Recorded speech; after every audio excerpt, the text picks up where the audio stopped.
그때 천국은 마치 등을 들고 신랑을 맞으러 나간 열 처녀와 같다 하리니 그 중에 다섯은 미련하고 다섯은 슬기 있는 자라. 미련한 자들은 등을 가지되 기름을 가지지 아니하고 슬기 있는 자들은 그릇에 기름을 담아 등과 함께 가져갔더니 신랑이 드디어 오므로 다 졸며 잘세. 밤중에 소리가 나되 보라 신랑이로다 맞으라 나오라 하매 이에 그 처녀들이 다 일어나 등을 준비할세. 미련한 자들이 슬기 있는 자들에게 이르되 우리 등불이 꺼져가니 너희 기름을 좀 나눠달라 하거늘 슬기 있는 자들이 대답하여 이르되 우리와 너희가 쓰기에 다 부족할까 하노니 차라리 파는 자들에게 가서 너희 쓸 것을 사라 하니 그들이 살아간 사이에 신랑이 오므로 준비하였던 자들은 함께 혼인잔치에 들어가고 문은 닫힌지라. 그 후에 남은 처녀들이 와서 이르되 주여 주여 우리에게 열어주소서. 대답하여 이르되 진실로 너희에게 이르노니 내가 너희를 알지 못하노라 하였느니라. 같이 보겠습니다. 그런즉 깨어있으라. 너희는 그날과 그때를 알지 못하느니라.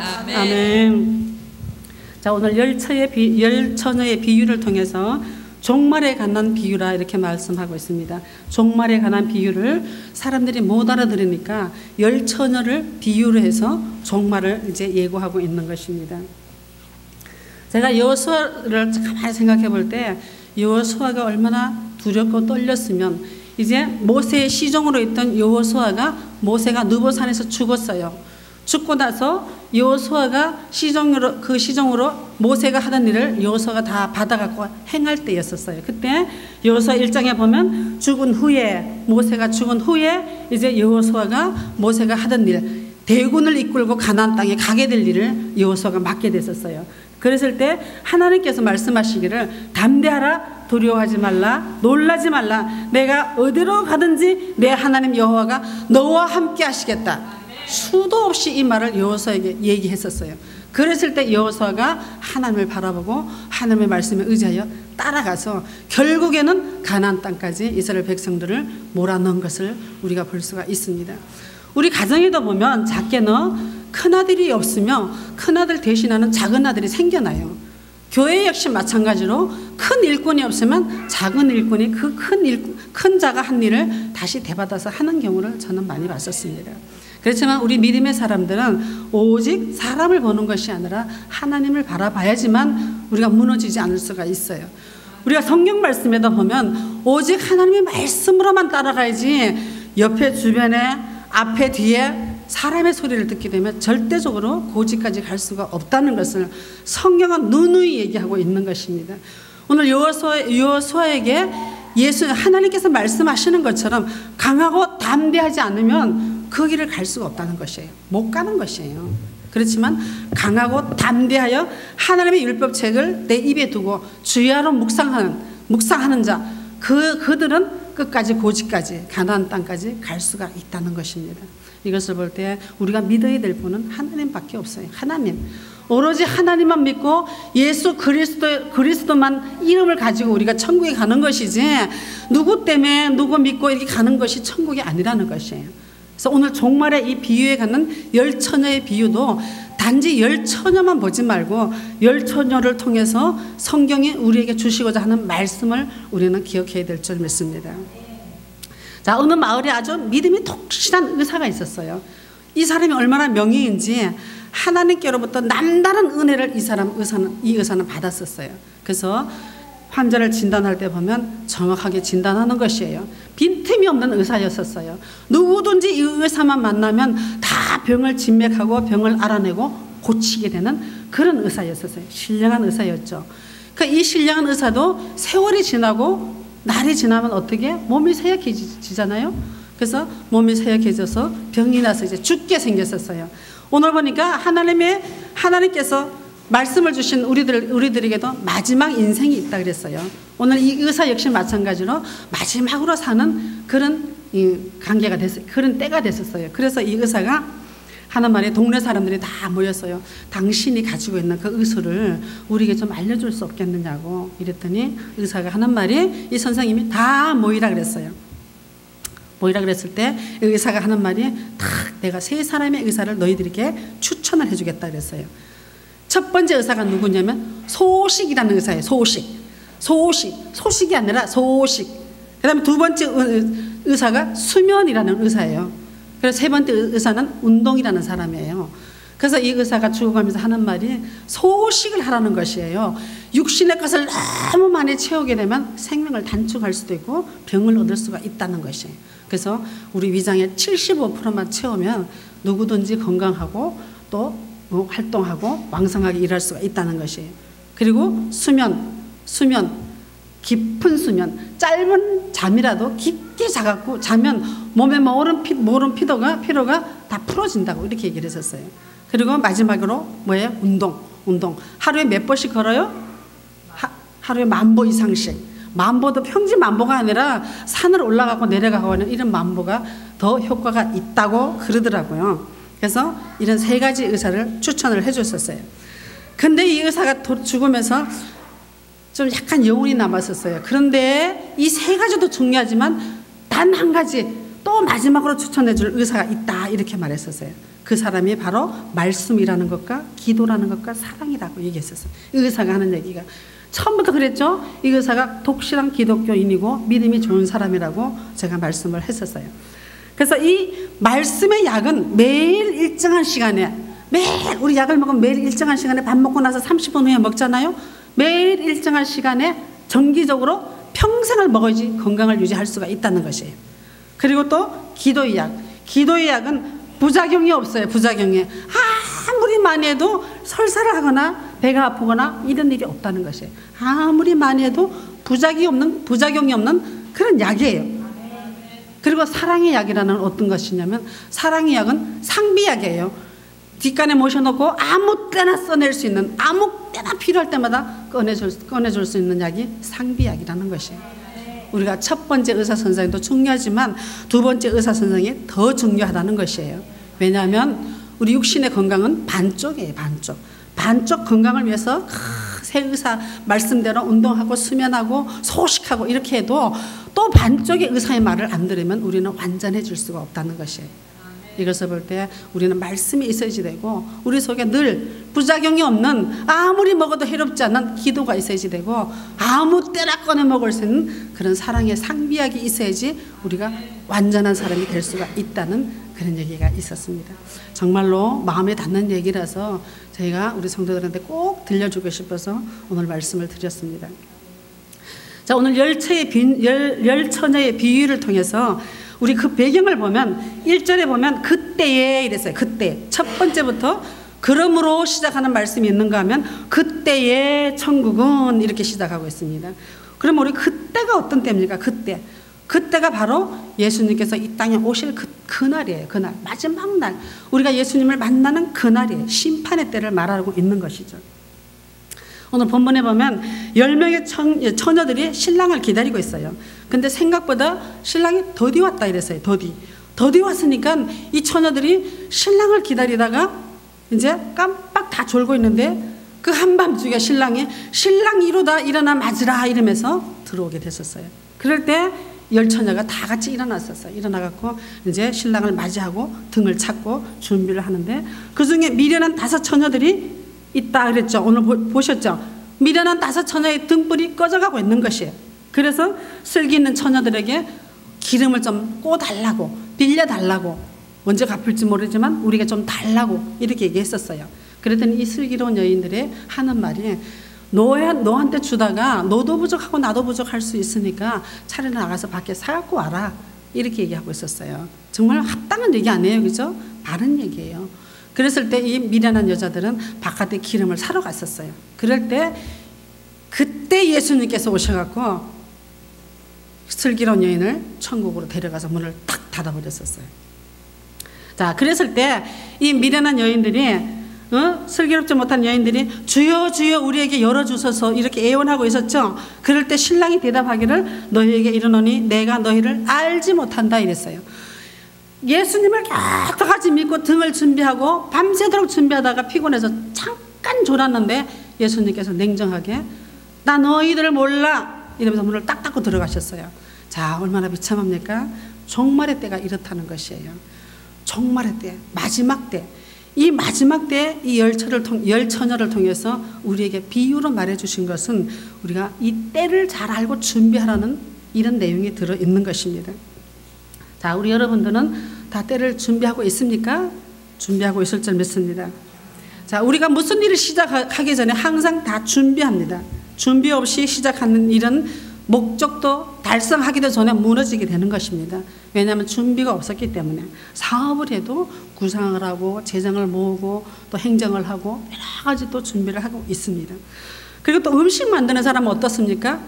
음식을 하기 위해서 여러 가지 조리기구 또 음식 재료 신선한 거 이런 거 다 구별해냅니다. 그리고 또 결혼하는 사람은 어떻습니까? 시집가서 살 거, 살림살이 또 내가 이렇게 해서 꾸며야지 여러 가지 기타 등등 다 준비합니다. 심지어는 아기 낳는 산모도 장차 나올, 지금 아기가 나와 있지 않지만 장차 이 아기가 나와서 어떻게 할 것인가 생각하고 아기를 위한 준비를 다 출산을 준비합니다. 자, 이 말씀은 장차 이런 젊은 사람들도 해당이 되겠지만 지금 우리들에게 필요한 거는 노후를 준비하는 거 아니겠어요? 저는 이게 굉장히 지금 제일 걱정이에요. 노후도 준비해야지 되는 것이에요. 왜냐하면 하나님께서 나를 언제 부르실지 모르니까. 자다가 부르실지 아니면 내일 부르실지 오늘 저녁에 가서 부르실지 모르잖아요. 그렇기 때문에 노후도 준비해야 되지만 우리 영적인 준비도 있어야지 된다 이랬습니다. 만약에 우리가 매를 맞다가 매 맞는 준비도 안 하고 그냥 무턱대고 맞으면 죽을 수도 있어요. 죽어요. 그렇지만 준비하고 매를 맞으면 죽을 정도는 아니라고 저는 생각합니다. 이것을 볼 때 우리가 준비가 참 중요하다고 이 성경은 열처녀를 통해서 우리에게 교훈하고 있습니다. 또 한 얘기를 해볼게요. 옛날 어느 마을에 큰 부잣집이 있었는데 하루는 이 부잣집에 머슴이 있었어요. 그 머슴이 너무 어리석은 거예요. 바보스럽게 어리석은 거예요. 막 꾀도 없고 융통성도 없고 아무것도 몰라요. 그래서 이 주인이 하루는 앉아서 머슴을 불렀어요. 그래서 얘야, 너처럼 어리석고 너처럼 이렇게 바보스러운 애가 어디가 있니? 이러면서 지팡이를 하나 줬었어요. 이 지팡이를 가지고 있다가 너보다 더 어리석고 그런 사람을 만나거든 이 지팡이를 줘라 이러면서 주인이 종을 놀렸어요. 그런데 이 종이 그것을 계속 보관하고 있었어요. 그러더니 몇 년이 지났어요. 세월이 지나면 누구나 다 죽죠. 그러니까 이 주인 역시도 병에 걸려서 노년에 죽게 생겼었어요. 그래서 소문을 들어보니까 아, 옛날에 섬기던 주인이 죽게 생겼어요. 그래서 갔어요. 가서 보니까 주인님 많이 아프시네요. 어떻게 이렇게 되셨어요? 그랬더니 하는 말씀이 이 주인이 내가 죽게 되었다 이렇게 얘기를 하니까 종이 하는 말이 어르신 죽을 때 준비해 놨습니까? 이렇게 물었어요. 그랬더니 이 녀석이 내가 죽는 사람이 어떻게 준비를 하느냐고 내가 어디로 가는지 무슨 일을 만나는지 죽으면 끝이지 않느냐고 난 죽으면 끝이라고 이렇게 얘기를 했었어요. 그랬더니 이 종이 하는 말이 사람이 여행을 가려면 준비도 하고 이것저것 챙기고 이렇게 많이 준비를 하는데 나보다 더 어리석은 사람이 우리 주인 영감이시네요 이러면서 가지고 있던 지팡이를 다시 줬다는 것이에요. 자, 이 말씀을 보면 세상 사람들도 보면요 이 종말 세상의 종말은 믿지 않아요. 세상의 종말은 그냥 세상에 오늘도 있고 내일도 있고 이 지구가 터진다고 생각하는 사람은 없을 거예요. 그렇지만 인생의 종말은 있다는 것을 알고 있습니다. 자, 이것을 볼 때 이 사람들은 안타깝게도 준비가 되어 있지 않는 사람은 예수님께서 오실 재림의 준비가 되어 있지 않은 사람은 두려워하는 사람들이에요. 무서워하는 사람들이에요. 그렇지만 잘 준비된 사람은 할렐루야 할렐루야 예수님 오시옵소서 아멘 이렇게 맞이하는 사람들인 줄 믿습니다. 제가 얼마 전에 돌아가신 저희 친정 권사님께서 엄마 지금 예수님이 오신다면 어떡하지? 할렐루야 할렐루야 이렇게 얘기를 했었어요. 자, 그거 볼 때 우리가 어린아이처럼 예수님이 오시는 게 너무 감사하고 너무 반가운 것이에요. 나도 모르게 할렐루야 이 외치는 사람은 영적으로 준비된 사람이에요. 아무 준비가 있지 않은 사람은 어머 어떡하지? 오늘 오시면 나는 어떡하지? 누구도 있고 나도 뭐도 해야 되고 뭐도 갖다 줘야지 되는데 걱정하는 사람들이에요. 그래서 볼 때 영적인 준비하는 사람만이 슬기로운 처녀처럼 등도 준비하고 기름도 준비하는 이런 여인인 줄 믿습니다. 자, 오늘 신앙생활은 슬기로운 여인을 볼 때 오랫동안 기다리고 참는 사람이 천국에 간다는 것을 교훈해 주고 있습니다. 신앙생활은 다시 오실 주님을 기다리는 생활이에요. 요한복음 14장에 보면 주님이 하늘나라에 가셔서 우리를 위하여 처소를 예비하신 후에 다시 오신다 이렇게 말씀하셨어요. 본문에 나오는 10명의 이 처녀가 신랑을 기다리는 것처럼 우리 신앙생활은 기다리는 것이에요. 재림을 기다리는 것이에요. 그것처럼 기다리는 사람의 신랑이 기다리고 있는데 더디 왔어요. 더디. 기다림에 지쳐서 그만 잠이 들고 말았었어요. 그런데 오래 기다리고 기다리고 준비한 이 슬기로운 처녀는 신랑이 오셨다 와라 맞아라 이럴 때 즉시 신랑을 맞이하여 천국문에 들어간 슬기로운 여자였었습니다.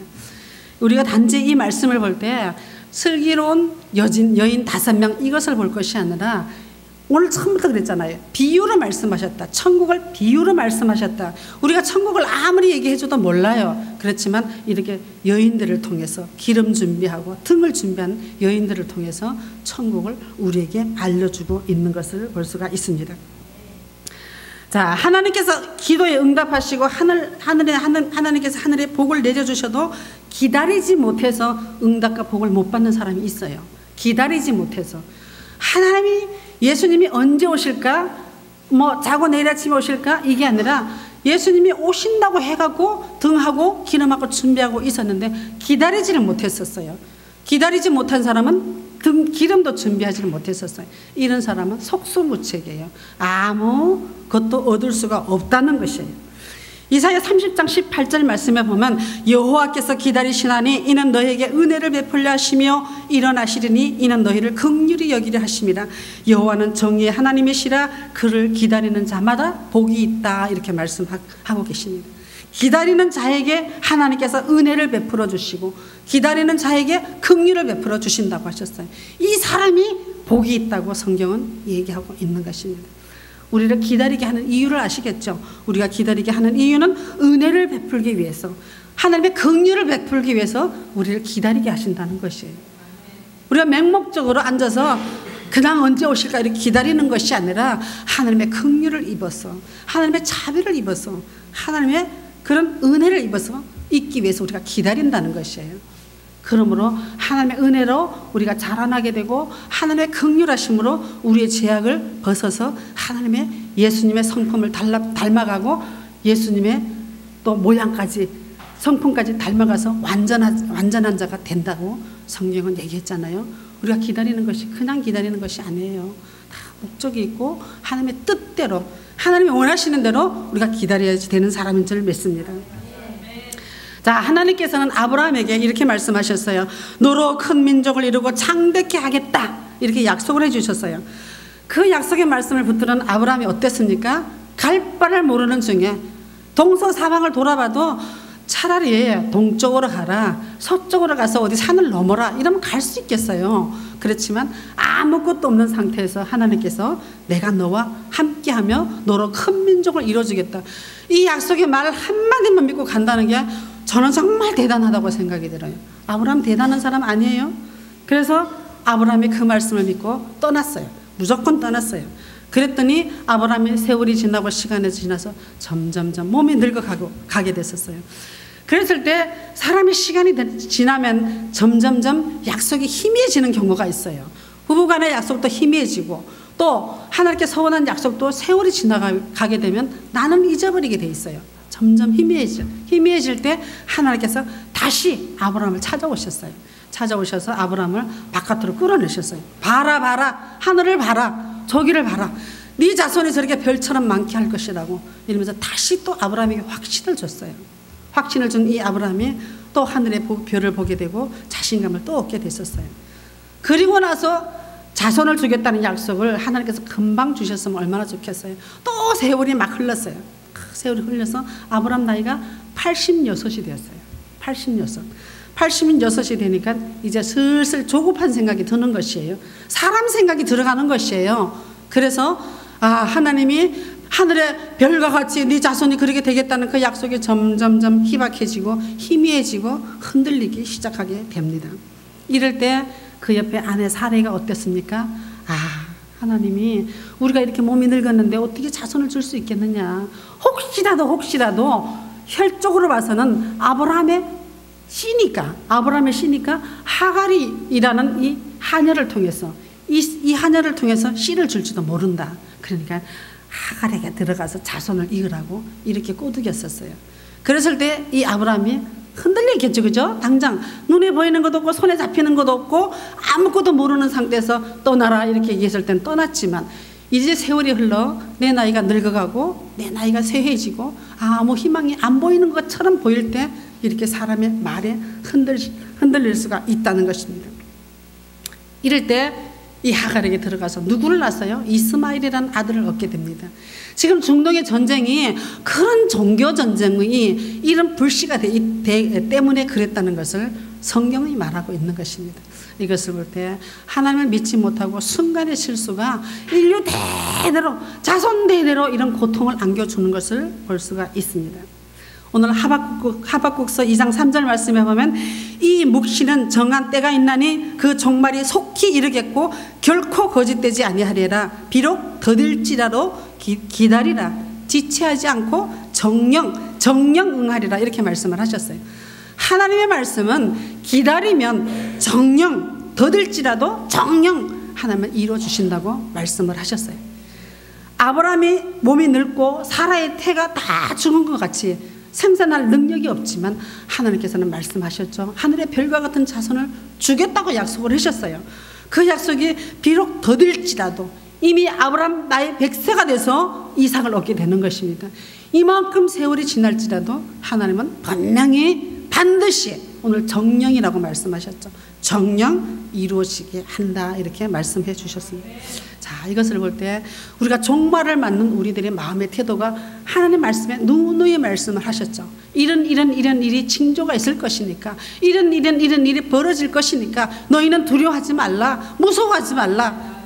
내가 너와 함께 할 것이며 반드시 자리가 만들어지면 천국에 같은 예수님께서 다시 너희를 데리러 오겠다고 이렇게 말씀해 주셨어요. 완전한 보호자가 다시 데리러 온다고 이렇게 말씀해 주셨어요. 자, 우리 아기를 키우는 엄마들이 이렇게 보면, 야, 은율아, 너 여기 꼭 있어야지 돼. 엄마가 다시 올게. 이러면 이 애기는 끝까지 기다리는 것이에요. 그 기다림이 평생이 될지라도 우리 엄마가 다시 오신다고 그랬대. 이러면서 기다리는 것이에요. 이 기다림의 마음이 아브라함에게 없었다는 것이에요. 그래서 인류가 이 아브라함의 이스마엘을 통해서 중동에 그런 비극적인 그런 일이 벌어지게 된 것이라고 볼 수가 있겠습니다. 이게 누가 잘못해서 그랬어요? 아브라함의 실수였었어요. 아브라함의 그 실수였지만 그래도 하나님께서는 사라의 몸을 통해서 아들 이삭을 주시고 그 아들 이삭을 통해서 야곱을 주시고 야곱을 통해서 12조상을 다 주셨잖아요.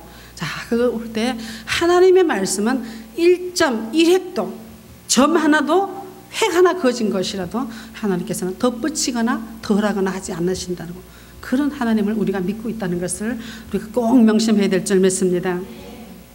자, 우리 신앙생활을 보면 이 10처녀 중에 5명 이 신앙생활을 볼 때 신앙생활은 1대1이에요. 나하고 하나님과의 관계이지에 슬기롭지 못한 그 여인이 기름을 빌려줘서 슬기로운 여인이랑 같이 덧붙여서 천국에 가는 것이 아니라는 것을 성경을 통해서 알 수가 있겠죠. 우리가 믿음의 사람인 것 같으면 내 이름으로, 내 믿음으로, 하나님께서 나를 사랑하심으로 내가 하나님께 가는 것이지, 저 사람이 기름을 빌려줘갖고 그 기름을 더 빨라갖고 내가 천국에 가는 것이 아니라는 것이에요. 자, 오늘 여기 성경 말씀에 보면 슬기로운 5처녀, 미련한 5자녀, 이것을 보면 교인들을 크게 2가지로 나눠지는 것을 볼 수가 있습니다. 교인은 교인인데 믿고 있는 자가 있는가 하면 믿지 않는 자가 있다 그랬습니다. 하나님의 백성이 있고 하나님의 백성이 아닌 사람이 있어요. 또 하나님께서 택한 사람이 있는가 하면 하나님이 버림받은 사람이 있다는 것이에요. 성경에도 알곡과 가라지에 대해서 우리 이 비유를 들어봤죠. 교회 안에서도 알곡이 있는가 하면 가라지가 있는 것입니다. 천국에 갈 사람이 있고 갈 수 없는 사람이 있다는 것입니다. 교인이라고 해서 다 구원받는 것도 아니고, 교회에 나온다고 해서 다 천국 가는 것도 아니고, 교회를 나온다고 다 믿는 사람도 아니라는 것입니다. 자, 이것을 볼 때 우리가 이 미련하고 슬기로운 5처녀를 통해서 우리가 어느 것을, 어떤 것을 준비하고 어떤 것을 하나님께 어떤 것을 들고 하나님께 나가야 되는지를 우리가 분명히 길을 알아야 될 줄 믿습니다. 자, 여기 미련한 다섯 처녀가 볼 때 기름을 좀 나눠달라 이렇게 했더니 거절했어요. 거절할 수밖에요. 세상에는 보면 세상에서도 마찬가지예요. 나눌 게 있고 나누지 못할 게 있는 것이에요. 나눈 거는 어떤 걸 나눠야지 돼요? 우리 가지고 있는 재물, 우리가 가지고 있는 재능, 또 내가 2개 있으면 하나 나누고, 나눌 수 있는 것이 이것이에요. 그렇지만 나눌 수 없는 것은 뭐예요? 없는 것이 있죠, 그죠? 남편을 나눌 수가 없잖아요. 내 아내를 나눠 가질 수는 없는 거잖아요. 자, 그것처럼 나눠 가질 수가 없는 게 있어요. 나눠 가질 수 없는 것이 구원이고 믿음이라는 것이에요. 예수 믿는 사람은 야, 내 믿음이 이만큼 크니까 내가 쪼개서 넣어줄게, 이게 안 된다는 것이. 우리 부인이, 우리 마누라가 믿음이 좋으니까 나는 치마꼬리 잡고 갈게, 이런 얘기 많이 듣죠, 그죠? 저도 많이 들었었어요. 치마꼬리 잡고 갈 수 있을 거야. 그건 있을 수가 없다는 얘기예요. 오늘 보니까 기름 준비한 슬기로운 그 여인들이 시장 가서 사갖고 와라, 교회 가서 열심히 해서 기름 준비를 다시 해갖고 와라, 우리 기름을 너네들한테 놓아줄 수가 없다는 것이죠. 내 믿음을 너한테 줄 수가 없는 것이고, 내 눈물의 기도로서 쌓은 이 기름을 너한테 나눠줄 수가 없다고 성경은 이 슬기로운 처녀를 통해서 우리가 교훈하고 있는 것입니다. 내 고백이, 내 신앙 고백이, 또 내 마음의 죄의 통에 잡아가는 이 고백이 내 죄를 씻고 나를 내 죄에서 건져낸다 했어요. 내 눈물을 통해서 내 죄가 건짐받고 내 통의 자복을 통해서 내 죄에서 사함받는다 이랬습니다. 내가 충성하고 내가 봉사해서 내가 희생으로 내가 상급을 받는 것이에요. 교회에서 걸레질 한번 하고 마대자루 들고 뭐 이렇게 쓸고 닦고, 이게 아무것도 아닌 것 같죠. 그렇지만 내가 하는 것이에요. 내가 함으로 인해서 내 상급을 쌓는 것이에요. 이게 뭐 내가 함으로 인해서 내 남편한테 상급을 쌓아주는 것이 아니라는 것이에요. 오늘 이 슬기로운 여인을 통해서 구원은 각자, 믿음도 각자가 구원받고 각자가 하나님 앞에 선택받는다는 것을 우리는 기억해야 될 줄 믿습니다. 자, 미련한 자와 슬기로운 자의 차이가 무엇일까? 단지 기름 준비 안 한 거, 이거밖에 차이가 없을까? 기름을 준비하지 못한 자와 기름을 준비한 자의 차이라 이렇게 말하고 있습니다. 이 10처녀들은 모두 등을 들고 나왔어요. 등이 없는 사람이 없어요. 10명 다 등이 있었어요. 등을 들고 다 나왔어요. 이 등을 무엇을 표현을 하게 되냐면, 교회에 나와서 봉사하고 기도하고 또 열심히 헌금하고 열심히 또 헌신하는 이런 외형적인 모습을 등이라고 표현할 수가 있습니다. 자, 이 외향적인 것을 보면 누가 보든지 저 사람은 양문교회 집사님이야, 저 사람은 양문교회 다니는 교회 장로님이야, 저 사람은 아무리 봐도 예수 믿는 사람일 거야. 외형적으로 나타나요. 부지런하게 교회에 나오고, 부지런하게 또 헌신하고, 부지런하게 교회에 나와서 이것저것 다 챙기는 사람, 이런 사람들 보면 외형적으로 다 보이는 것이에요. 보이는 등을 다 갖고 있는 것이에요. 교회 안에 나와 있으면서 나는 교회 다닙니다 하는 표시 안 내는 사람 아무도 없어요. 다 내요. 다 등 준비하고 있어요. 오늘 성경의 말씀에 보면 10명의 처녀가 다 등을 갖고 있었어요. 없는 사람이 없었어요. 단 차이가 무엇이냐? 기름이 없다는 것이에요. 자, 문제는 기름이죠. 기름은 교회에 나온 사람들 중에서도 다 준비가 되지 않았었어요. 이 등도 10사람이 다 준비하고 있었는데 기름 준비한 사람은 과반수예요. 반 정도만 기름 준비를 하고 있었다는 것이에요. 자, 기름은 어때요? 등 안에 들어있기 때문에 보이지가 않아요. 안 보여요. 우리가 눈물을 흘리면서 기도하고 내 속으로 애통해 하는 것은 보이지가 않는 것이에요. 보이지 않는 기름을 준비한 사람은 기름 준비하는 5처녀밖에 없었다는 것이에요. 자, 이것을 볼 때 우리가 외형적인 모습도 중요하지만 기름 준비하는 내면적인 모습도 중요하다는 것입니다. 자, 이것을 볼 때 예수님께서는 내가 너에게 평화를 주러 왔다 이렇게 성경은 말하고 있습니다. 이 개인적인 얘기로 들어볼 때 내가 그랬어요. 내가 너희에게 평화를 준다 그랬어요. 평화는 우리 가정에도 다 필요해요. 특별히 우리나라는 더 평화가 필요하죠. 다 평화가 필요한데 이 필요를 채워주시는 분이 예수님이라는 것이에요. 내가 너에게 주고 내가 너에게 채워주고 내가 너에게 부여해주고 내가 너를 붙들고 있다고 이렇게 말씀하셨습니다. 이것을 볼 때 기름 준비하지 않는 사람은 예수님과의 직접적인 그런 만남이, 성령의 감동이 없었다는 것이에요. 즉 이분들은 등만 들고 예수님을 맞으러 온 사람들이에요. 등만 들고. 이런 사람들을 예수님께서는 이래, 내가 너를 모른다고 말씀을 하셨어요. 예수님 그동안에 내가 교회 다니면서 이겼다고 저겼다고 예배도 드리고 있는데 예수님 왜 나 몰라요? 나 몰라요? 그렇지만 예수님께서는 기름 준비까지 한 성도들, 기름 준비까지 한 5 처녀들을 천국에 들여보내지, 기름 준비하지 않고 등만 준비하는 처녀를 보고 내가 너를 도무지 모르겠다고 이렇게 말씀을 하셨어요. 자, 얼마나 비참한 일입니까? 하나님은 사람을 외모로 보지 않으시고 중심을 보시는 하나님이십니다. 자, 신앙의 삶은 누구도 대신할 수 없는 나 자신 1대1 하나님과의 관계라는 것을 우리가 기름을 준비하는 슬기로운 처녀를 보고 우리가 교훈해야 될 줄 믿습니다. 자, 보면 교회는 문이 닫히고, 우리 찬양기도 있죠. 한 번 닫힌 문은 다시 열리지 않는다 그랬죠. 한 번 닫힌 문은 열려지지는 법이 없어요. 만약에 한 번 닫힌 문이 다시 열렸다 이러면 하나님께서는 말씀을 자꾸 바꾸는 사람이에요. 자꾸 바꾸면 하나님의 기분에 따라서 문이 열렸다가 기분에 따라서 닫혔다가 이렇게 할 수도 있다는 것이에요. 그렇지만 하나님은 한 번 하신 말씀을 시건치 않고 변함이 없이 지켜주신다고 말씀해 주셨습니다. 자, 이렇게 천국 잔치에 등을 준비하고 외형적인 모습으로는 교회 와서 열심히 헌신하고 봉사하고 이 모습이 다 있는데 내면적으로 기름이 없는 사람, 이런 사람, 등 가진 사람은 다 잔치자리에 들어올 수가 있어요. 다 잔치자리에 들어올 수가 있는 것이지만, 그렇지만 기름이 없는 자들은 내치고 내가 너를 모른다 이렇게 말씀하시면서 문을 닫아버린다고 말씀하셨습니다. 그러므로 우리는 어때야 되겠어요?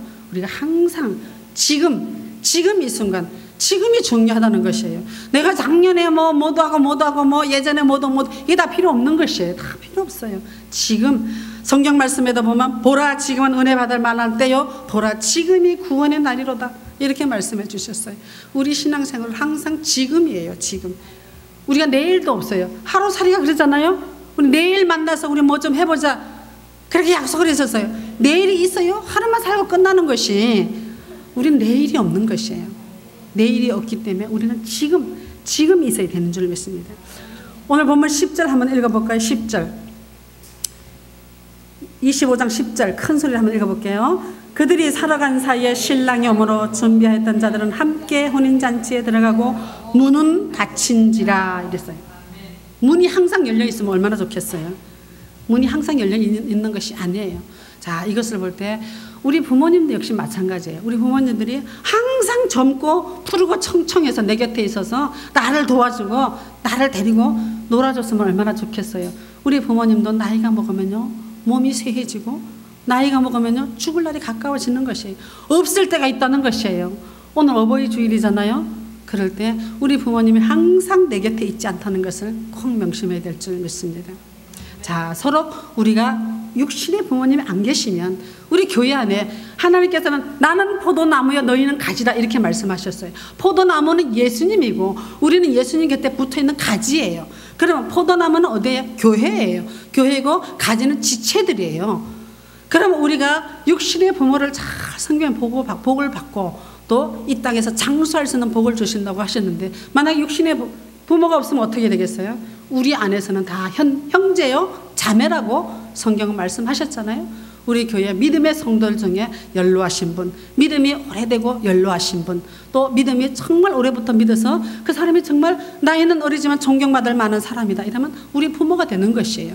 부모를 열심히 섬기면 하나님께서 분명히 영적으로 그분들에게 축복해 주실 줄 믿습니다. 자, 이것을 볼 때 때가 있다는 것, 때가 있어요. 살아계실 때 우리는 효도 많이 해야 될 줄 믿습니다. 자, 신랑이 올 때 그 자리를 비우고 잠깐 지나간 그때에 슬기로운 처녀는 천국에 들어가고 슬기롭지 못하는 기름이 없는 처녀들은 밖에 내침 받았다는 것을 볼 수가 있습니다.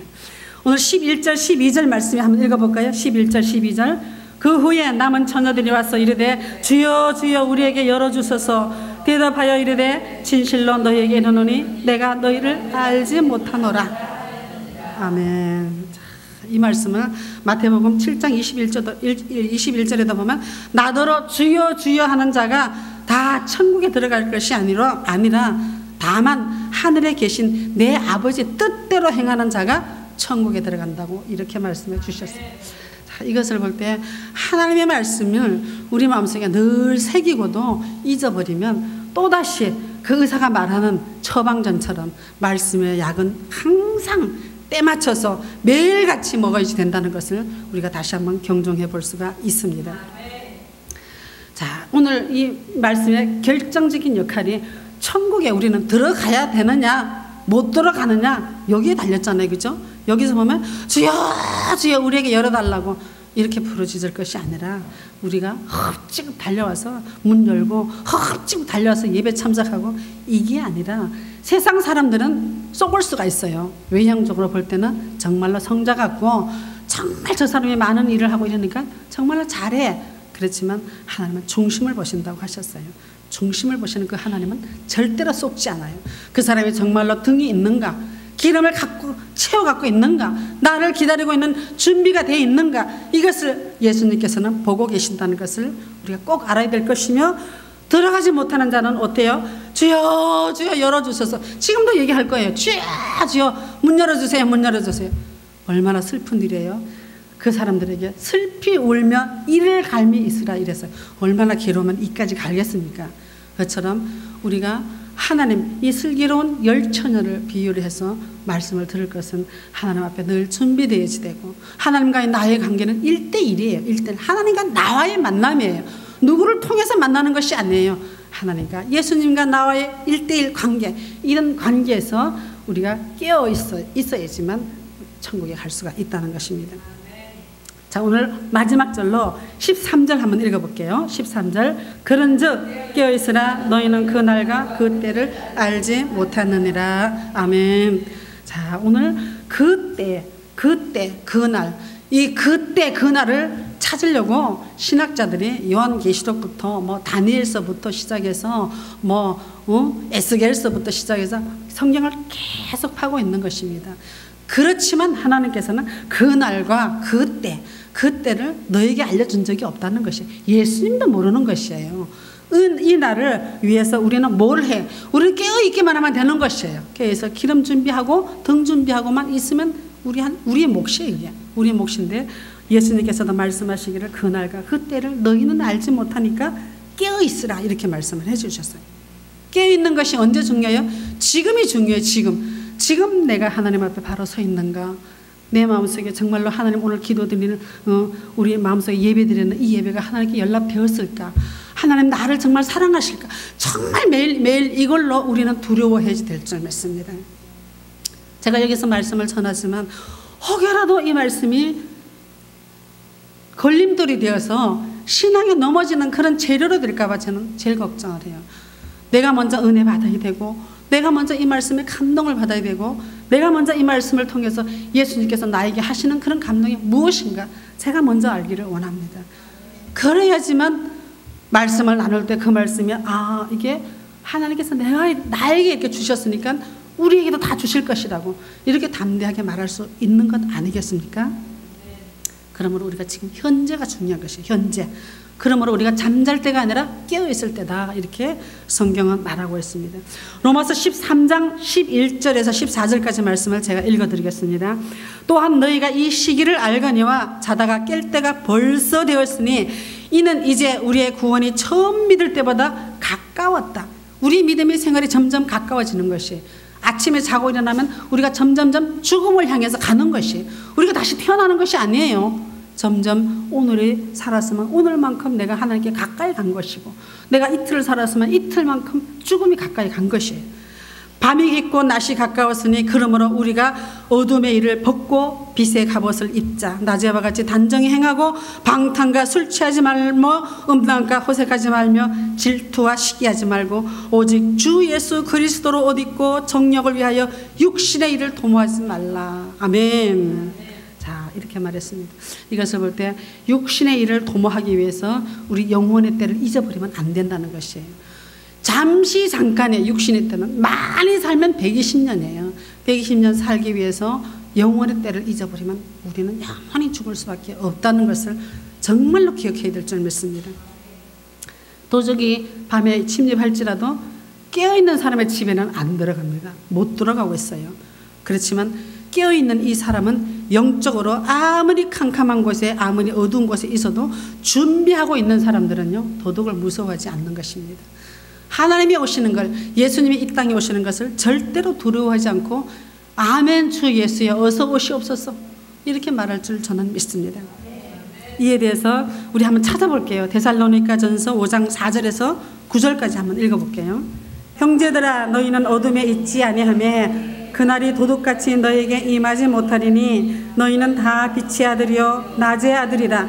우리가 밤이나 어둠에 속하지 아니하나니 그러므로 우리는 다른 이들과 같이 자지 말고 오직 깨어 정신을 차릴지라. 자는 자들은 밤에 자고 취하는 자들은 밤에 취하되 우리는 낮에 속하였으니 정신을 차리고 믿음과 사랑과 호심경을 붙이고 구원의 소망에 투구를 쓰자. 하나님이 우리를 세우시면 노하심에 이르게 하심이 아니요 오직 우리 주 예수 그리스도로 말미암아 구원의 아멘.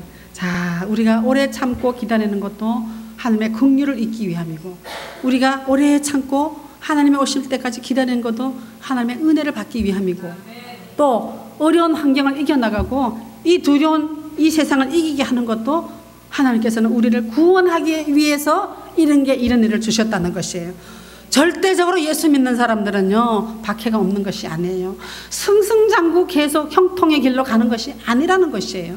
오늘 말씀을 보니까 낮에와 같이 그렇게 깨어 있어야지 되고, 밤에 다니지 말고 술 취하지 말고 방탕하지 말라고 계속 얘기하잖아요. 이런 방탕한 일이 있고 술 취한 일이 있고 이런 도둑질하는 일은 어렵고 무서운 일이 있다는 것이에요. 있는 이 땅에서 우리를 오래 참고 기다리게 하시는 것은 구원하시기 위해서, 우리를 구원하시기 위한 하나님의 은혜가 있다는 것을 우리가 알아야 될 줄 믿습니다. 자, 오늘 비의 결론에도 보면 깨어있으라 깨어있으라 깨어있으라 그런즉 깨어있으라 너희는 그날과 그 시를 알지 못하느니라. 그날과 그 시는 재림의 때라는 것을 성경을 통해서 알 수가 있겠죠. 그 날이 내가 예수님을 만나는 날이에요. 재림의 날인 것입니다. 주님의 재림은 꼭 이루어집니다. 왜 그렇습니까? 말씀에 그렇게 적혀 있잖아요. 내가 다시 오실 것이라 이렇게 말씀했습니다.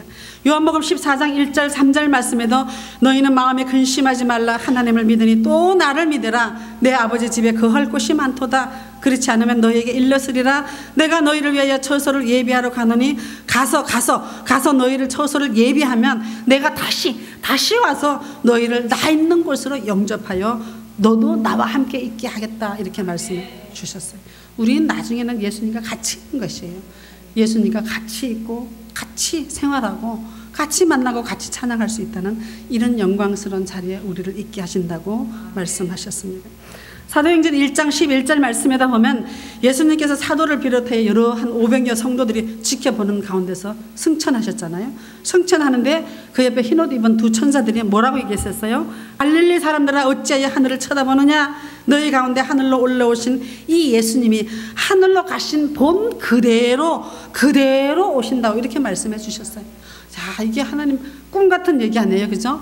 그렇지만 가끔 이렇게 환상을 보다 보면 정말 지금은 잘 모르겠는데 옛날에 시골에서 보면 구름이 정말 이쁜 구름이 많아요. 그거 볼 때마다 예수님이 오시는 게 아닌가 그런 착각을 할 때는 저는 가끔 있었어요.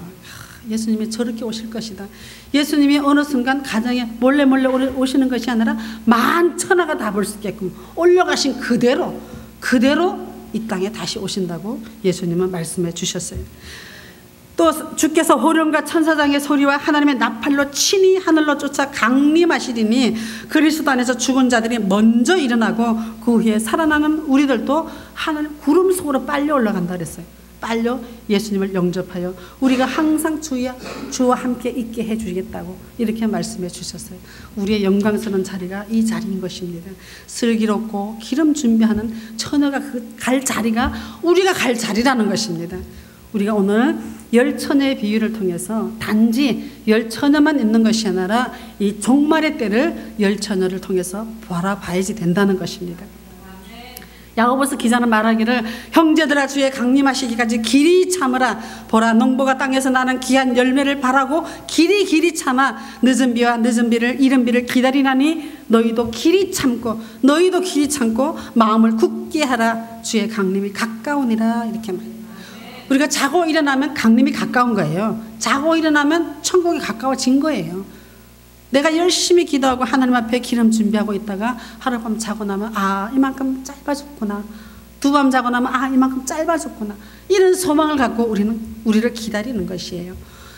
그때 예수님께서 내가 속히 오리니 말씀하셨어요. 속히. 우리의 시계는 속히가 어느 정도인지는 모르지만 하나님께서는 1.1순간이 1000년이 될 수도 있고 순간이 될 수가 있다는 것이에요. 자, 우리 생각으로 하나님의 마음을 알 수가 없어요. 그렇지만 성경 말씀이 우리 속에 있으니까, 우리 가운데 있으니까 이 성경 말씀을 통해서 우리는 예수님께서 우리를 통해서 이렇게 해주시겠다는 그 약속을 믿는 것이 진짜 기름 준비하는 슬기로운 처녀가 된다는 것입니다. 자, 우리 양문 성도들도 다 그렇게 되기를 저는 정말 축복합니다. 주의 날이 속히 오리니 그날에는 하늘이 큰 소리로 떠나가고 체질이 뜨거운 불에 풀어지고 땅과 그 중에 있는 모든 일이 드러나리라. 체질이 풀어지고 보라 구름을 타고 오시리라. 각인의 눈이 그를 볼 것이고 그를 찌른 사람도 그를 볼 것이고 땅에 있는 모든 족속이 그를 인하여 애곡하리니 이랬습니다. 왜 애곡합니까? 등만 준비한 사람은 애곡해요. 그렇지만 등과 아울러 기름을 준비하는 사람은 할렐루야 어서 오시옵소서 그런 찬양이 있다는 것입니다. 그러면 우리가 깨어있는 자들에게 등과 아울러 기름을 준비하는 자들에게 예수님께서는 이 열처녀의 비유를 통해서 천국의 모형을 보여주셨습니다. 이것을 볼 때 너희가 믿음이 있는가 자신을 시험하고 보고 또 내 자신을 확증해야 될 것입니다. 날마다 내가 깨어있을 때는 내 속에 믿음이 있는가, 내가 정말 하나님을 사모하는 그 사모함이 있는가, 이것을 날마다 내 스스로 확장해야지 된다는 것입니다. 이것은 누가 알 수 있습니까? 고린도후서 13장 5절에 보면 너희가 믿음이 있는가 너희 자신을 시험하고 너희 자신을 확증하라. 예수 그리스도께서 너희 안에 계신 줄을 너희가 스스로 알지 못하느냐 이렇게 말씀해 주셨어요.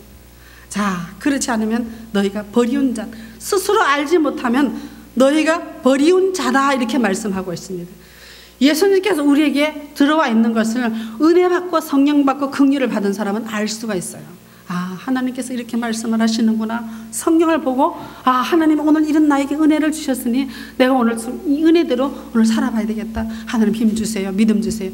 이런 긍휼함이 남이 아는 것이 아니에요. 등 속의 기름은 본인이 아는 것이에요. 남이 보여지게 있는 것이 아니라 내 속에 스스로 확증할 수 있다고 성경은 말하고 있는 것입니다. 하나님께서는 단 하나라도 정말 세미한 음성까지도 하나님은 들으시고 속으로 생각하고, 제가 여기 이 자리에 선 줄 어떻게 알겠어요? 제가 그 전에 하나님 말씀이 이게 보면 볼수록 이게 왜 이렇게 됐을까? 이게 왜 이렇게 여기 써 있을까? 이때는 어땠을까? 아브라함 마음은 어땠을까? 요셉이 어떻게 용서해 줄 수 있었을까? 끊임없이 의구심이 들었었어요. 끊임없이. 은혜를 받지 않는 상태에서는 이럴 수가 없어. 어떻게 요셉이 이렇게 용서를 할 수가 있어? 나는 못해. 그렇지만 하나님의 은혜 속에 들어오면, 하나님의 긍휼이 내 속에 들어오면 할 수가 있다는 것이에요. 그것을 누가 알 수가 있느냐? 내가 알 수가, 스스로 알 수가 있다고 성경은 얘기하고 있는 것입니다. 이것을 볼 때 우리 신앙생활은 절대적으로 나와 하나님과의 관계, 1대1이라는 관계를 가지고 인내를 갖고 참고 기다리는 것이 신앙생활이라는 것입니다. 그러면서 이것을 하기 위해서는 우리가 잘 때가 아니라 깨어있을 때, 깨어있으라 너희는 그날과 그때를 알지 못한다 이랬습니다. 제가 이 마지막 말씀을 보면서 만약에 우리가 그때와 그날을 알 수가 있으면 이 땅이 얼마나 혼란스럽겠어요. 그죠? 그때는 정신없이 혼란스러울 것이에요. 이제 다 됐잖아요. 딱 쳐보니까 며칠 안 남았으니까 마지막 거 우리 다 써야 되잖아요. 또 마지막 거 다 만나갖고 또 다 회포도 풀어야 되잖아요. 그렇지만 예수님께서는 그때와 그 시를 알 수 없다 그랬어요. 알 수 없게 하는 것은 하나님의 긍휼을 주기 위해서, 하나님의 은혜를 주기 위해서, 하나님께서 구원하기 위해서 그때와 그 시를 알 수 없게 해주신 줄 저는 믿습니다. 그러므로 우리 양문 성도들은 사람 보지 마시고 오직 하나님의 말씀이 우리의 지표, 내 삶의 지표, 내 신앙생활의 지표라고 생각하시고 말씀 따라가는 우리 모두가 되기를 바랍니다. 그 말씀만이 나를 살 수 있게 하시고 그 말씀만이 나를 이기게 할 수가 있다는 것을 꼭 믿으시기 바랍니다.